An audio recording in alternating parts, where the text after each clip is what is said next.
So, as you can tell, I came from this background that had absolutely no technical knowledge of networking or security and privacy or even IT. The most I really knew was hardware, how to build a computer, and I knew how to play video games like Myst and Fury 3 on my computer, and that was about it. I played a lot of console games, and that's my nerdiness, like sci-fi culture and Star Trek and stuff like that. But when it came down to security and privacy, I didn't know anything about it. But for some reason, I'm up here giving a keynote. How weird is that? I was always the kid, and I love this picture. My friend actually drew this for me based on a tweet that I had made on my Twitter account. It says, "Never make fun of the kid who asks all the questions." I was once that kid, and people thought that I was stupid. Really, though, they were just too embarrassed to ask the same thing. I found a lot of times whenever I was in classes, I was always the kid that would raise my hand constantly, and I would just be like, "Well, I don't understand this. Can you explain this more?" And then some kid would laugh at me, and it made me feel terrible. I felt so embarrassed. But after growing up and understanding why I kept on asking those questions, I'm really happy that I did, because I had a really good foundational understanding of those topics that maybe they completely forgot, and then I aced the test and they didn't. So I continued asking those questions, especially when I got on Hack 5. And you can see that it's working. We have, although these pictures are kind of old, so the numbers are a little bit higher now. We have 550,000 subscribers on Hack 5 now, and my personal channel has about 17,000 subscribers or so.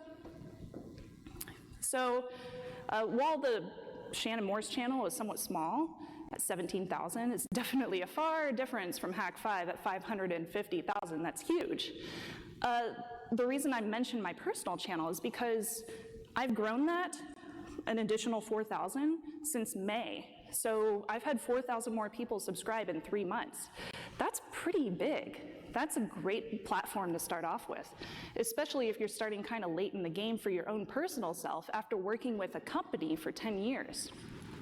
So there was some reason that people kept on coming to the content that I was creating, and I was trying to figure out why. So I'm completely self-taught, right? I kept on asking those questions. When I started with Hack 5, it was hard because I didn't have that background with security and privacy. And whenever I did ask those questions online, the answer that I always got was RTFM. Who else has gotten that answer before? Yeah, it's so frustrating, right? It's so frustrating, especially if, like, man pages are a great example. So if you go to a man page and the man page just assumes that you already know the terminology, then you're not going to get very far trying to figure out what a command does. It's the same thing with RTFM when it comes to internet insecurity, InfoSec, or networking, or IT. It's very tough to understand something if you don't understand the terminology, if you don't understand the foundation. So I just kept on asking those questions. When I didn't get the answer I wanted, I just kept on digging in deeper, because I'm the kind of person who, if I don't know something, I'm gonna figure it out. I don't care if people keep on telling me no, or RTFM, or go somewhere else, or they block me on a forum because I asked too many questions. That happened. I don't care. I'm just going to keep on finding a place where I can actually ask those questions and get the answers that I needed. Given that there weren't any very good tutorials, or at least I didn't find them at the time, way back in 2008 or in 2010, that answered those questions that I needed, I kind of developed them for myself. And I figured out, you know, if I'm asking these questions, that probably means that somebody else is too. So I developed a personal brand for myself that was very approachable to anybody that also had those questions. So people could come to my channel, come to Hack 5, or come to my new personal channel and find the answers that they wanted and actually get a tutorial that didn't skip anything. So I made that part of my personal brand, and for some reason, it worked. So since then, I've been invited to do keynote talks like this one. I've been invited to do a talk at Diana Initiative, which was so cool. Highly recommend going. It's a great, really awesome, informative convention that happens during DEF CON in Vegas. It's so cool. Especially if you're like super tired of being in the casino, just go up to their suite. It's great. So I've been a keynote speaker. I've been influencing for brands like Waymo. What? I still don't know why they invited me down there, but I did a vlog and they really liked it, so that was cool. I've been an extra in a Hollywood movie. Does anybody recognize this movie? It's Jason Bourne. Yeah, it's the most recent Jason Bourne movie. If you look at the signage, and I was only on screen for a second, so I'm not even credited. I was just an unspeaking extra, but that's me with the pink hair next to the signage at the bottom, and I'm directly below signage for Hack 5, a pineapple, and a rubber ducky. So weird. The Bourne producers actually went to DEF CON, and they asked a whole bunch of the vendors there, will you rebuild your booth for our movie? And we were like, well, what movie? And they said, Jason Bourne. And we were like, yes, yes, absolutely, we will. So we set up our booth exactly like it was set up at DEF CON, back in the Aria, I believe it was, and then we spent the entire day. They paid terribly, by the way. They paid the extras terribly. But we set up our booth, and we had our stuff in the movie. It was so cool. It was very interesting. Matt Damon was really nice. So I've been working with Hack 5 for 10 years. I went from being somebody who was just another drop in this huge YouTube and InfoSec pool to somebody that people considered to be a voice in the industry, because I found something that made me a personal brand. It made me notable. I'm the person that's approachable, that anybody, even if you've never had any experience with InfoSec, you can go to my channel and find the tutorials that work, because I don't skip anything. Even though the only course I took in college that had anything to do with programming was JavaScript, yeah, I had no technical background, but yet I've been working with Hack 5 for 10 years. I have no certs except for a ham radio license, CAM6 FPP. What? So, and I am well aware that the address is public. Don't worry, it's not my house. You can stop emailing me my other address, so. I know it's on their website, it's fine. Yay, ham radio licenses. But yet still, I've been working for this show for 10 years, and I still have imposter syndrome, but I've built a personal brand.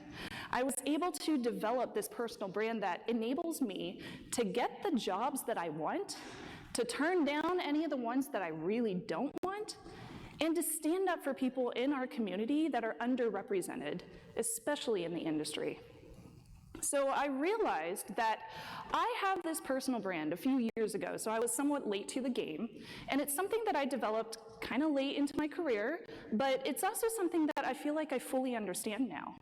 It's something that I think is very, very important to build your own career in this day and age, especially with social media, because even hiring sprees, whenever a company is out and they're looking for new hires, they're gonna look at your social media, so you better have a personal brand set up. And I am here to share my story with you, as well as tell you about how to be security conscious while you're developing your own personal brand. So, it's important to know what others perceive your personal brand as.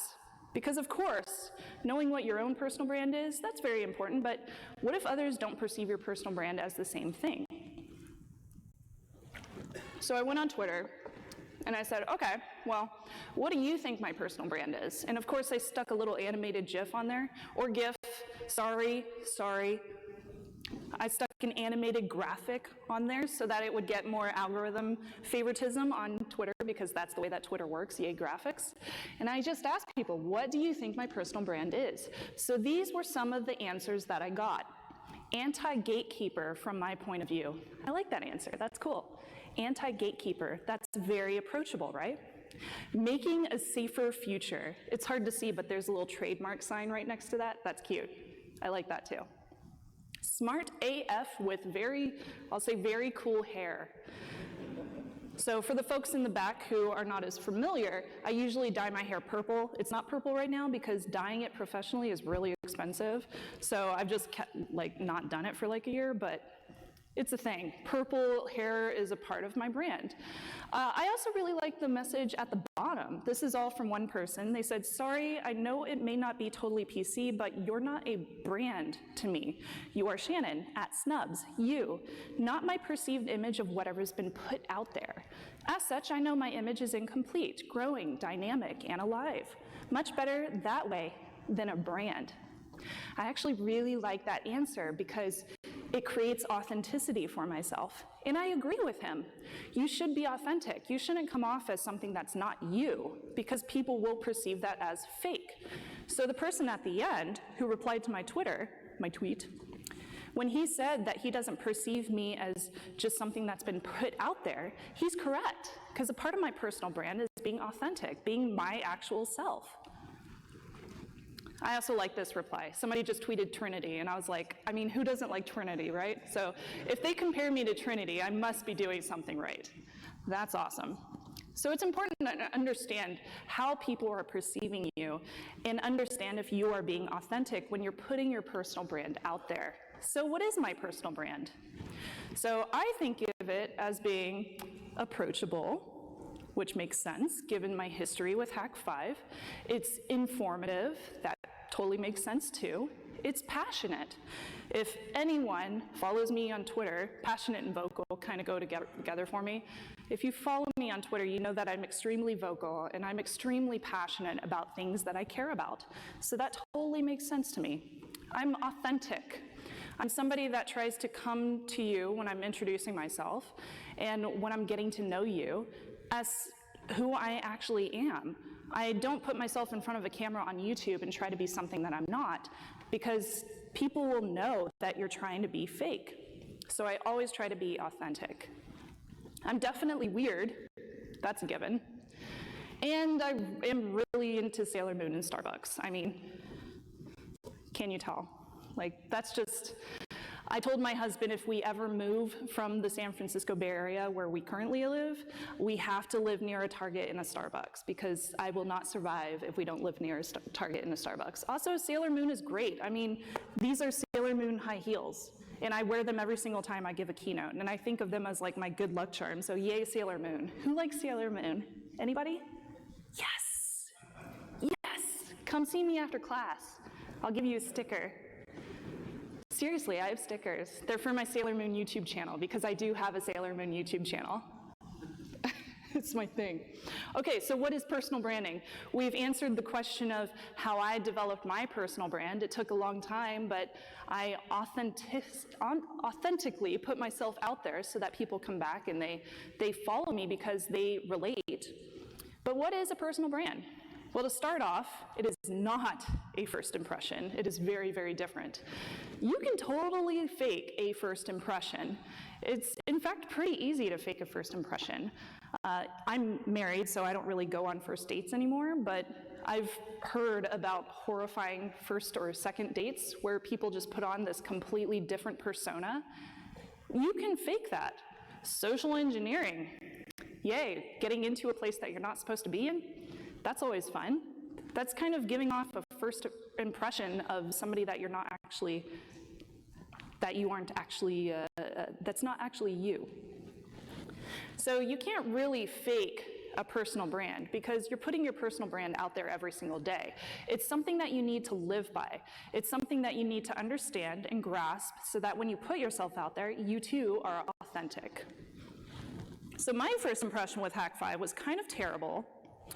And that's why I don't consider it a part of my personal brand. In fact, I wish that episode was not even on YouTube anymore because it was so bad. I reviewed open source video games on my first episode, and it was so terrible at the time. I was very closed off. I didn't know what I was doing. I had never done anything on camera before. No camera works whatsoever, so I was just like hiding and crouching down, and every time I wanted to look at my notes, you could see me looking away from the camera. So I was like reading things and not even looking at the people that are on the other side of the camera in their eyeballs, which you should do when you're presenting. It was so embarrassing. So I felt like it gave up this terrible first impression. And since then, of course, I've gotten a lot more relaxed. I'm still nervous, of course, when I talk in front of a live audience. It's still really scary. But I have developed something of a personal brand since then, so that you kind of forget and forgive my first impression, because it was bad. So, a personal brand is made up of 3 different parts: perception, reputation, and uniqueness. First off is perception. Pay attention to how other people perceive you. So this can change over time, especially if you get a better understanding, a better grasp of who you are as a person, as you self-reflect and you understand yourself. That's something that you kind of mature into over time. So you may be defined as something that you didn't even realize you were defined by. That's why I asked that question on Twitter, to kind of make sure that people were seeing my personal brand as exactly what I wanted them to see it as, something that I also wanted to be. Your reputation. Your reputation ties in very, very closely to perception. So your reputation is basically what hill do you want to die on? Is it something that is really meaningful to you? What do you want people to relate to? What is your reputation to other folks? Is it a popularity contest? Absolutely not. A personal brand is not just for, YouTubers. It's for professionals as well. It's all about building and cultivating your uniqueness, not somebody else's, not your company's. It's about you. So, to give you an idea of brands, we have Google, Apple, and Microsoft up here. What kind of words do you associate with these actual companies, these brands? Go ahead and yell some out. Big, intrusive, I like that. Blue screen. I like that too. Why am I using a Microsoft computer? No. Something I think of is surveillance. I think of closed ecosystem for at least one of those, obviously. So there are different words that you associate with them, and given that we're all different people, we've all had different experiences, all of our perceptions of these different companies are going to be somewhat different. Maybe you've never worked with an Apple machine, so you have nothing to relate to with them. Maybe the only thing you've worked with is a Windows machine, so you can sing high praises about Windows machines, but Apple, you can't say anything about. Maybe it's vice versa. Maybe you absolutely hate Google for everything that they stand for, and you're just like Apple all the way. That's fine. I'm not going to judge you. I'm an Android girl myself, but I started with Apple, so I've been both ways. This is another example. So my perception of this brand is probably completely different than your perception of this brand. Probably because I have worked with this one for 10 years. So my perception, I think of this brand as being approachable as well, which is one reason that I stuck with Hack5 for so long. I think of them as introductory, informative. I think of Hack5 as being unique in itself. So should I ask what words you associate Hack5 with? Tools. Hopefully the good tools, like physical tools, not like the people tools. So there's a lot of different ways you can associate a brand with its own marketing, for example. So your personal brand is not just for influencers, it's not just for social media celebrities, but it's also for professionals. And I will tell you why as well. But first, let me give you a couple of examples. Does anybody know who this lady is? Her name's on the screen, so that probably gives it away. Her name is iJustine. She goes by Justine or iJustine, depending on where you look her up. But she has an excellent personal brand. She has a persona that she puts out there. It looks very authentic. She's bubbly. She is the Apple girl. She's the Apple woman. She's the Apple person. She's the person that everybody associates with Apple, with iPhones. She's the one that everybody remembers as dancing in an Apple store years and years ago, and that's really what set her off and what created her personal brand. So she's stuck with it ever since then. And you never see her delve away from that personal brand. You never see her delve away from Apple. She's always talking about that one thing. Here's another example of a personal brand. Completely opposite. This guy, his name is Logan Paul, I believe. If you are into Japanese culture like I am, which is the reason why I put that little Sailor Moon meme up there, like WTF, then you probably perceive his personal brand as somewhat negative because of his past experiences with Japan. I will not get into it, it's very triggering. Here's another example of a personal brand, but for somebody who is not a social media influencer or a YouTuber. This is Kate Masouras, or Katie Masouras. She has her own Twitter account. Her Twitter account has lots of followers. She owns her own company in information security called Luda Security. But she also has this very strong background with bug bounties and vulnerability disclosures. She created the whole subset of bug bounties. So she has this extreme passion for it, and she never delves away from that personal brand, and it's very positive.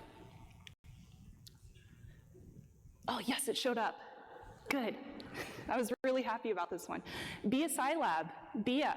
She's another excellent example of somebody who is in information security and has a personal brand.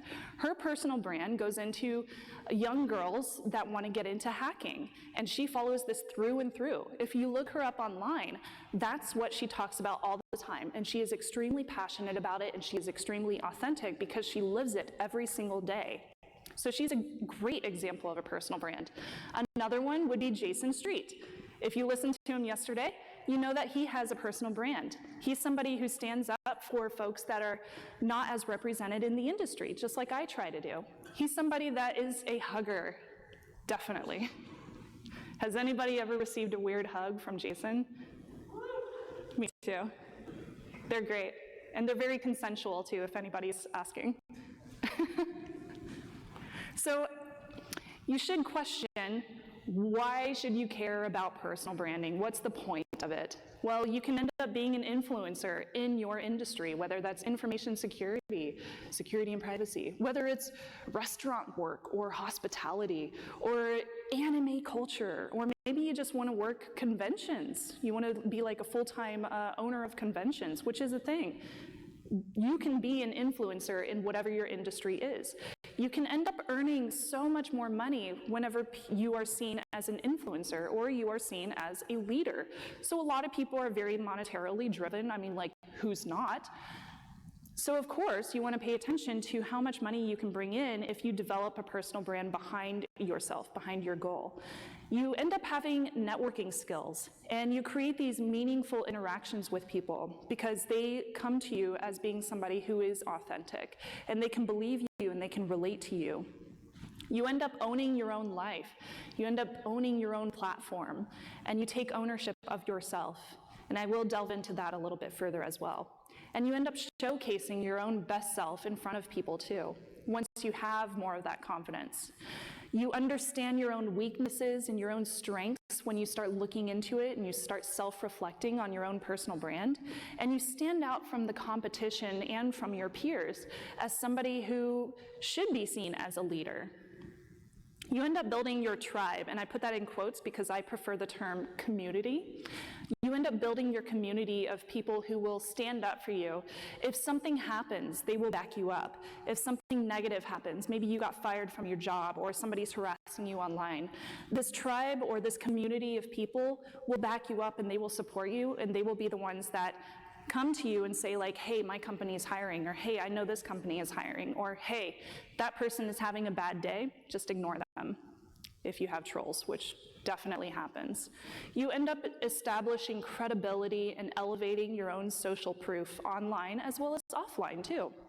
You solidify your niche, whatever your niche might be. So if you're looking at InfoSec as being very broad, you can niche that down and find something that you are known for, like Katie does with bug bounties. You end up easily conveying your values and your messaging into something that people understand, and you end up building confidence so that you can end up getting on a stage and presenting, or getting up in front of a conference room for your peers or for your coworkers, and you can tell them about what you care about because you're passionate, and you demonstrate value through your own actions because you end up living this every single day. So let's talk about building that brand. Also, very, very important, because how do you get there if you don't build it in the first place? It's just like building computers. First, we should talk about security. Oh yes, because you should not build a brand before you know and understand your own security. Trust me, I know. In fact, I have a story about this. When I first started with Hack5, of course, again, I didn't have that background with security and information technology and everything, so I kind of threw myself into the deep end, and my family had no clue what I was doing, so they didn't really understand security and privacy either because I wasn't sharing that information with them. One day my mom called me and she said, I got an email from one of your fans. They said they logged into my photo booth account, or photo something account, and they figured out my password was Shannon. I was like, really, Mom? You need to change that. She goes, well, how did they know? I'm like, how did they know? I will never get over that. So if you don't understand what your security, or if you don't understand what your personal brand is, and you're just starting to develop it, and you completely forget about the part with security and privacy, then you could end up being like Matt. So Matt, back in 2012, he's a journalist. He got hacked. He ended up getting several of his accounts taken over, and it was a really horrifying experience for him. It happened all at once. To quote this article, which was on, I believe, Wired, he said, next, my Twitter account was compromised and used as a platform to broadcast racist and homophobic messages. Worst of all, my Apple ID account was broken into, and hackers used it to remotely erase all the data on my iPhone, iPad, and MacBook. So he lost a lot of information, and he panicked. It was a horrifying nightmare experience for Matt. The reason people were attacking him is because he had a very short Twitter handle. He had a personal brand that somebody else wanted. It was @MAT, I believe, but somebody wanted to take that over, and in the meantime, since he had all of his accounts tied into each other, they were able to take over everything else too. Yay, convenience, right? Jack Dorsey is another great example of somebody who has a personal brand and who has been attacked because, well, his security was not as it should have been. However, with that said, I won't victim blame here. Anybody can be a victim of SIM swapping. SIM swapping is something that can easily be done with social engineering with carriers, as we all know. And Jack Dorsey ended up getting hit because he has a social brand or a personal brand that people were hating on. People did not enjoy it. So they took advantage of his personal brand, him being out there so much, and they ended up attacking it, which is going to happen when you have a personal brand and when you do build that leadership and influence in your industry. So, Marie Kondo. Who likes Marie Kondo? A few hands. I'm obsessed, seriously. Watch her show on Netflix, it's great. So personal branding, of course, requires a little bit of KonMarieing of your digital life. I love Marie Kondo in the fact that she tells you about how to declutter your physical space. She doesn't really ever talk about digital spaces, though. And I like taking her ideas and her terminology and kind of sticking it with my digital brand as well. So I use the KonMarie ideals and use that towards my digital life. So I do things like I clean up old accounts that I may not care about or have any access to anymore. I delete old accounts that I don't use anymore. Or I go into accounts and I just clean them up by, changing the password to something that's extremely algorithmic, complicated, like through whatever my password manager is. Or I go in and I erase all of my data about my shipping address because they really don't need to store that. I can spend the next 30 seconds and type in my address instead of having it stored on another piece of software. I delete old tweets sometimes. Most of my tweets are authentic and they're actually me, so it doesn't really matter if they're up there. But if it's something like me drunkenly out going, yeah, F everyone, then of course I'm going to delete that because that's not really how I feel. YOLO. I'll delete that one. I clean up my friends list. I make my friends list very, very audited down to only the with people that I actually want to be friends with. Sometimes, now, of course, that sounds really mean to say, delete your friends list. You don't necessarily have to do that, but make sure that your friends list is actually people that you want to be associated with. People that, if they go to your following list, they see folks that they also want to be associated with, folks that are positive, folks that bring something to the industry. Declutter your digital life so that you end up with something that you're proud of, and something that's easy to maintain as well. So I wrote this thing called the 30-Day Security Challenge a few years ago, and while some of the information is now 2 years old, it's still fairly accurate. I broke down security and privacy so that each day has a different step for your platform. So it starts with simple things like decluttering your digital life and goes on to other things like setting up two-factor authentication and encrypting your computer's operating system and stuff like that, so that it's not super daunting to the point where you just don't want to do it. And every single day is something simple that you can spend maybe an hour or two doing. Not necessarily in 30 days straight, but you can break it down into easy concepts so that every day is a goal. By following this, and I do this about once a year, I end up creating my personal brand online that's a lot easier to maintain because I already understand what my security and privacy is. It's much easier for me. So you need to boost your internet security so that you don't end up being an easy target once you do create a personal brand for yourself. Another program that I wanted to mention, and this is from my personal account to give you an idea of what it looks like.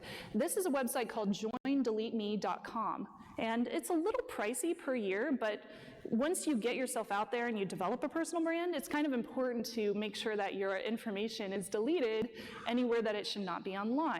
So white page websites, any of those data aggregators, you probably want to get your information deleted off of those. So this program, joindeleteme.com, goes through and deletes everything quarterly, or they send out opt-out requests for you.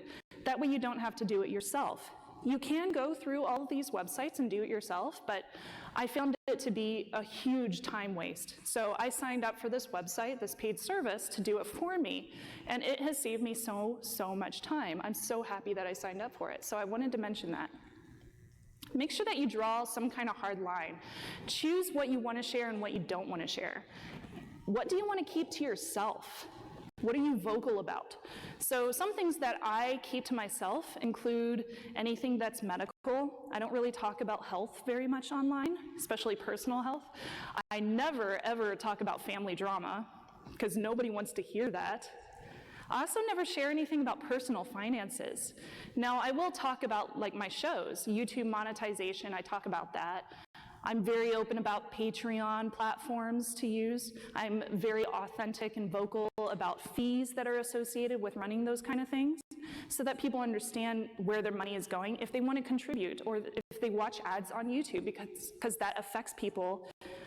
However, my personal finances don't necessarily affect other people, so I don't talk about that online. So make sure that you know exactly what you want to talk about and you draw that hard line. Trolls and haters are another really fun thing when you deal with a personal brand. You start to attract attention. I love this little Sailor Moon meme. Haters gonna hate, it's gonna happen. But understanding what your personal brand is and developing it means that you are going to attract attention. Uh-oh, that's no fun. Once you start attracting attention, people will go online, they'll see you, and maybe they don't agree with you for some reason. Maybe you put something out there that they don't necessarily like.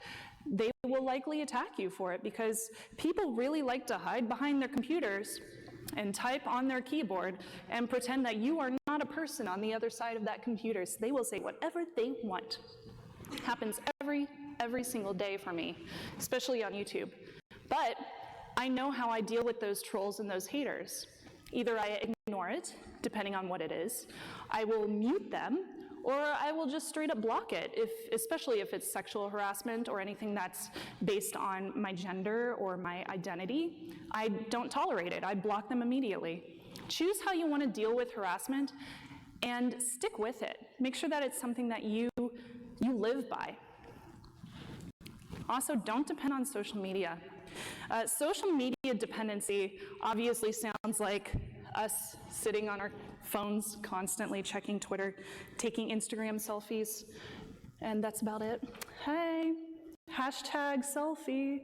So of course, that is social media dependency, but social media dependency also talks about how you talk to your tribe and your community. How do you keep in touch with people? How do you keep in touch with the people that support you and the ones that want to see your personal brand grow? You want to make sure that you are not just contacting people through social media, because what happens if Twitter's servers go down?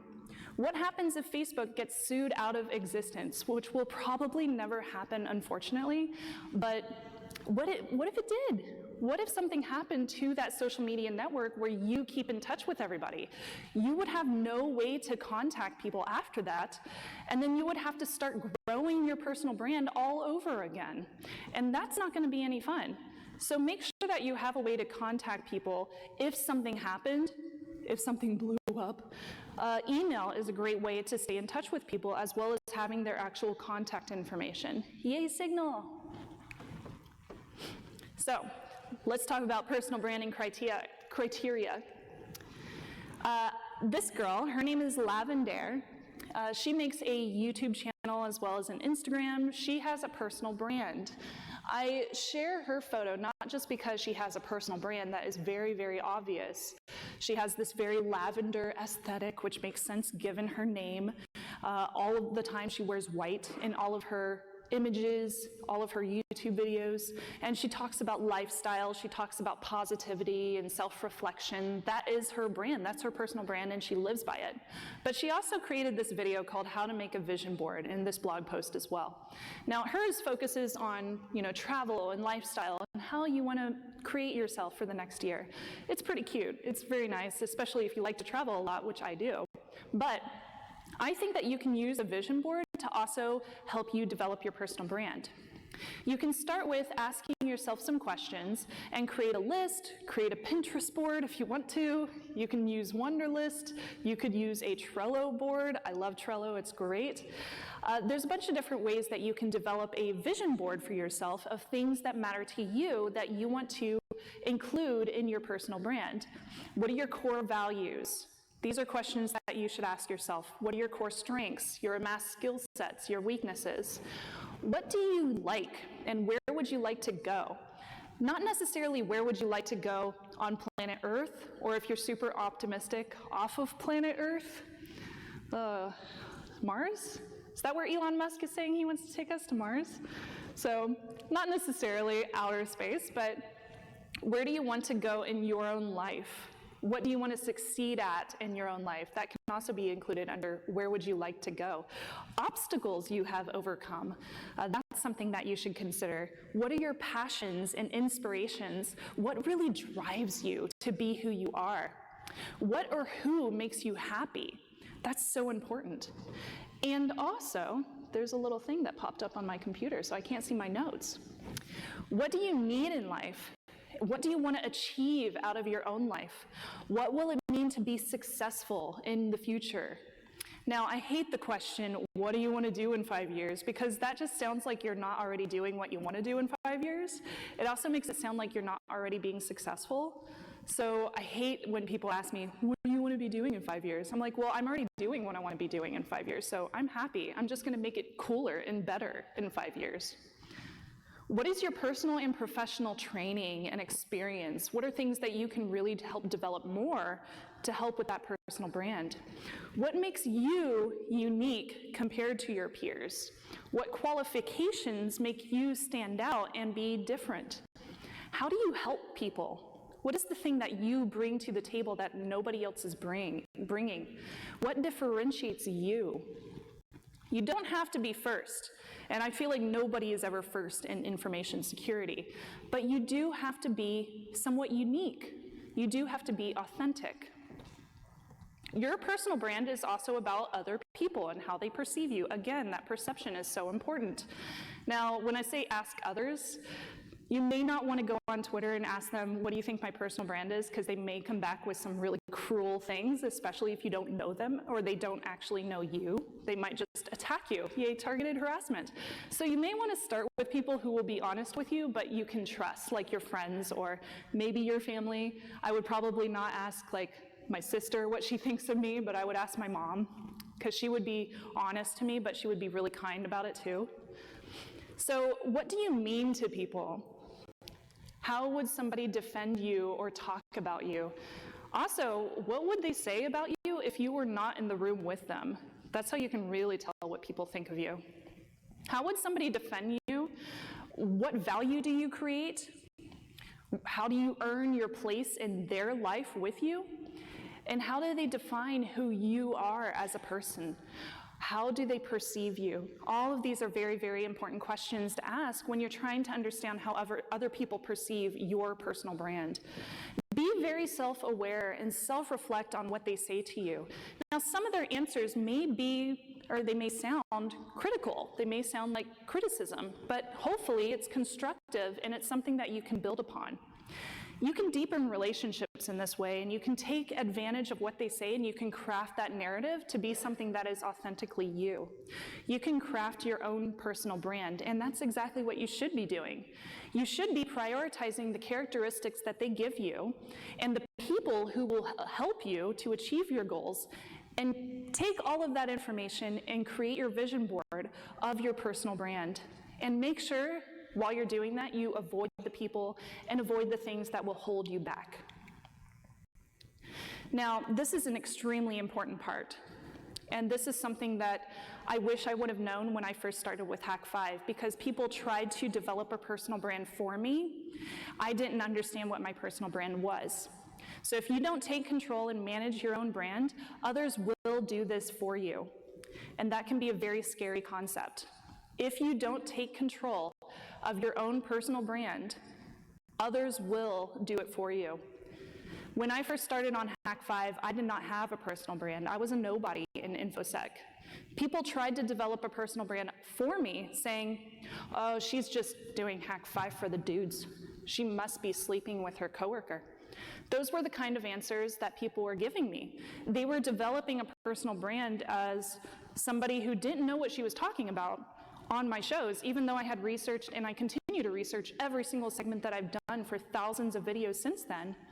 They tried to come at it and say, she's just in it for the dudes. So they completely threw away the concept of having a female doing this Hack 5 show, even though I was really there because I wanted to learn and I wanted to share what I was learning. So make sure that you take control of your personal brand early on so that nobody else can take control of it for you. Ah, there it goes. Okay. That's an example of some of the things that I heard whenever I was starting with Hack 5. People would say, oh, she doesn't know how to computer. Yay, Sailor Moon memes.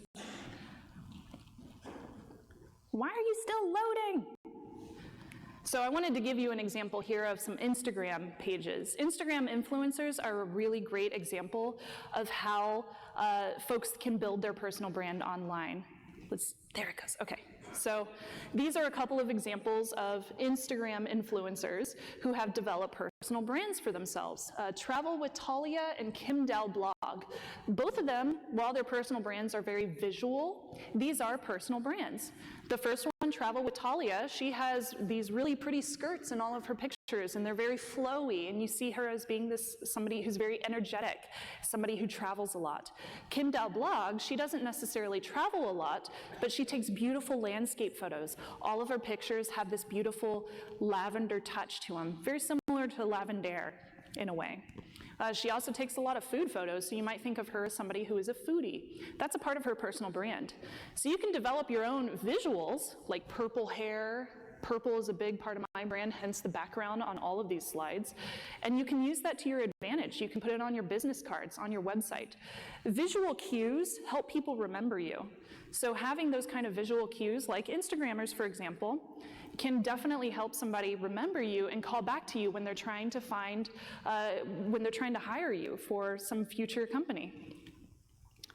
So consistency is definitely important. Make sure that you're surrounding yourself with people people who will lift you up and believe in your brand, and work with companies that you believe in. We have so many choices when it comes to brands and companies and people that we can work with in this day and age.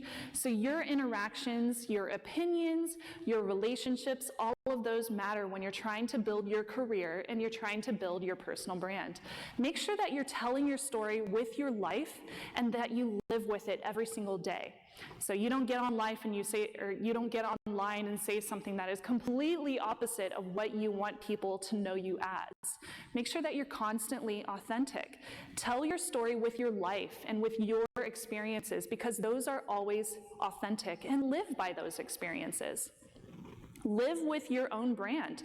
Going off those rails can really confuse people if it's totally random. I realize that my Sailor Moon obsession is somewhat new online, but it's something that I've always been passionate about. It's very silly, but it's true. So I share it with people because it's a part of my brand now, and I'm trying to get people to understand that loving Sailor Moon and being obsessed with that anime of all things is a part of what I think is important. Be living proof of what you want to be and live by that brand. Tell your story, make it attention-getting, make it something that is relevant and beneficial and memorable to everybody around you. See, the future of branding is not just companies branding themselves, but it's also personal branding, and it is already here, especially in this day and age of social media. With companies looking at your social media and considering maybe you for a job or maybe somebody else, it could be your personal brand that makes and breaks it. So if you have something out there that makes you look professional, makes people understand what you're passionate about, makes sense, and is something that they can relate to, and if they see you as being authentic, then they would be more likely to consider you for that next talk, consider you for that next session, consider you for that next job that they're hiring for. All of it can absolutely help you get that new job and maintain the skills that you need to continue down your route for your career. This is why I think that personal branding is so important, not just for YouTubers like me, but also for everybody around me. See, I don't want to come up here and tell you that I'm cool because I'm giving a keynote speech. Who cares? I want to come back to Texas Cyber Summit next year, and I want to see one of you in the audience giving a keynote speech up here because you have developed your personal brand and you have made it something that people are passionate about as well. I want to see you up here giving a speech about something that is authentically you. And I hope that it starts with a personal brand. So, thank you. I hope that you learned something today from my keynote, and I hope that I can come back next year and watch you giving a keynote speech as well.